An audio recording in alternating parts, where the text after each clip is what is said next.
Hello everyone, कैसे हो आप सब। आई होप आप सब बहुत अच्छे होंगे। तो आज मैं आप लोग के लिए लेकर आई हूँ बहुत ही फेमस और बहुत ही डिलीशियस रबड़ी मालपुए की रेसिपी, जो हम अपने घर के बहुत ही कुछ रखी सामानों से ही आसान और इजी तरीके से ही जल्द झटपट से बना सकते हैं। तो चलिए बहुत ही टेस्टी रबड़ी मालपुआ बनाना स्टार्ट करते हैं। तो इसे बनाने के लिए मैंने यहाँ सबसे पहले 1 लीटर फुल फैट दूध लिया है। अब इसे उबलने के लिए रख देंगे। जब हमारे दूध में एक उबाल आ जाए तो इसे इस तरह से लो फ्लेम करके चलाते रहेंगे और इसे अब इस तरीके से मीडियम फ्लेम पर करके दूध को चलाते रहेंगे और बीच बीच में जो भी मलाई जमेंगे उसे इस तरीके से अपने स्पून की मदद से इसे निकालते रहेंगे और इसे हमें तब तक चलाना है जब तक कि हमारे दूध 1/3 कप ना हो जाए, क्योंकि इसे हमें रबड़ी तैयार करनी है। तो इस तरीके से हम अपने दूध को चलाते रहेंगे। आप इसे लो फ्लेम पर करके रख सकते हैं। हमें इसे ज़्यादा गाढ़ा नहीं करना है, क्योंकि हमें इसे मालपुए के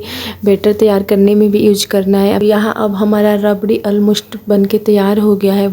तो अब अपने गैस को स्विच ऑफ कर देंगे और रबड़ी को थोड़ी सी सर्व करने के लिए बाउल में निकाल लेंगे और थोड़ी सी पैन में रख देंगे ताकि, क्योंकि हमें मालपुए का बैटर बनाने में भी रबड़ी का यूज करना है। तो अब हम इसका चाशनी तैयार कर लेते। तो चाशनी बनाने के लिए मैंने यहाँ एक पैन में 1 कप बड़ा पानी लिया है, 1 कटोरी चीनी लिया है। दोनों को डालकर अच्छे से मिक्स कर चाशनी को पकाएंगे। इसे ज्यादा नहीं पकाना है हमें, और ऐसे ही करके 2 से 4 मिनट तक हमें चाशनी को पकाएंगे कि हमारी चाशनी इस तरीके से, आप देख सकते हैं, एक तार वाली जैसे गुलाब जामुन की चाशनी होती है, सेम उसी के जैसा।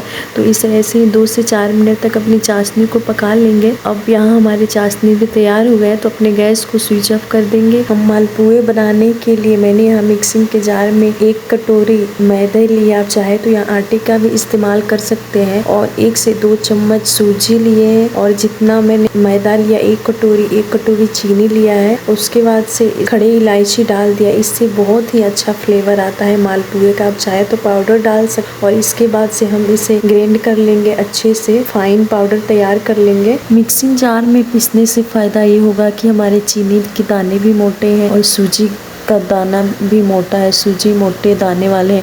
इसे पीसने से इसे फाइन पाउडर तैयार हो जाएगा, जिससे कि मालपुए का बैटर बहुत ही अच्छा तैयार होगा। तो यहाँ आप देख सकते हैं कि मैंने मिक्सिंग जार में अच्छे से इसका पाउडर पीस लिया है। तो अब इसे जो रबड़ी हम पैन में रखे थे उसे, और इसका बैटर पाउडर जो पीस के रखा है उसे डालेंगे। इसे थोड़ी सी पहले डालेंगे और इसके बाद से रबड़ी के साथ वो अच्छे से मिक्स कर मिलाएंगे। इसे थोड़ी थोड़ी करके ही डालेंगे, करके रबड़ी के साथ मिलाएंगे। थोड़ी थोड़ी मिलाने से ये होगा कि हमारे बैटर जो है उसमें गुठलियाँ नहीं बनेगी और अच्छे से मिक्स हो जाएगी। तो ऐसे ही करके थोड़े थोड़े मैदे का जो पाउडर हमने तैयार किया है उसे डालकर और इसे अच्छे से मिक्स करेंगे। और इसके बाद से रबड़ी के साथ तो हमने मालपुए का जो भी पाउडर तैयार अच्छे से मिक्स कर दिया है। तो अब हम देख लेंगे, ज़्यादा गाढ़ा हमारा बैटर है तो इसमें दूध डाल देंगे, और दूध डाल के इसे ऐसे ही अच्छे से इसी तरीके से इसे चलाते रहेंगे, ताकि हमारे जो बैटर है वो अच्छे से तैयार होके उसमें गुठलियाँ नहीं हो। तो इस तरीके से हम 2 से 4 मिनट तक चलाएंगे। तो यहाँ हमारे बैटर गढ़ा था, तो मैंने यहाँ इसमें 1 से 2 कप दूध डाल दिया है, और इसे दूध डाल के इसे ऐसे ही 2 से 3 मिनट तक बैटर को चलाते रहेंगे। और इस तरीके से अपना देख लेंगे कि ज़्यादा गाढ़ी है तो इसमें दूध डाल के और इस तरीके से बैटर को तैयार कर सकते हैं। देख सकते हैं कि बैटर इस तरीके से ना ज़्यादा पतली हो ना ज़्यादा गाढ़ी हो। तो यहाँ हमारा बैटर भी ऑलमोस्ट बन के रेडी हो गया है मालपुए का। तो अब यहाँ मैंने तेल को गरम कर लिया है, चाहे तो घी में भी बना सकते हैं। मैंने यहाँ घी ही गरम किया है, लेकिन सरसों के तेल में बिल्कुल नहीं बनाइएगा। तो यहाँ हमारा ऑलमोस्ट तेल गरम हो गया है, तो इसमें हम इस तरीके से एक एक करके अपने मालपुए को डालेंगे। चाहे जितना साइज का रखना उस साइज का डाल सकते हैं। और इस तरीके से एक एक करके हम अपने सारे मालपुओं को तल लेंगे। पैन जितना साइज का हो उतना ही डालें। यहाँ पे मैंने 2 डाले हैं। इसके बाद से इसे दोनों साइड से पलट कर अच्छे से तल लेंगे। इसे अगर हाई फ्लेम पर फ्राई करेंगे तो हमारे मालपुए कुरकुरे बन जाएंगे, जिससे कि सॉफ्ट नहीं बनेंगे और मालपुए। तो इस तरीके से हम अपने मीडियम हाई फ्लेम करके को तल लेंगे। तो यहाँ गोल्डन ब्राउन होने तक मैंने अच्छे से मालपुए को तल लिया है। तो इसे इस तरीके से छान के निकाल लेंगे और इसे एक दूसरे छन्नी की मदद से इस तरीके से दाब करके और तेल को निकाल देंगे। तलने के बाद इसे अब क्या करें कि इसे चाशनी में डाल दें। चाशनी हल्की सी गर्म है, ज़्यादा गर्म नहीं है। और इस तरीके से चाशनी में डालने के बाद अब हम एक एक करके ऐसे ही अपने सारे मालपुओं को तल लेंगे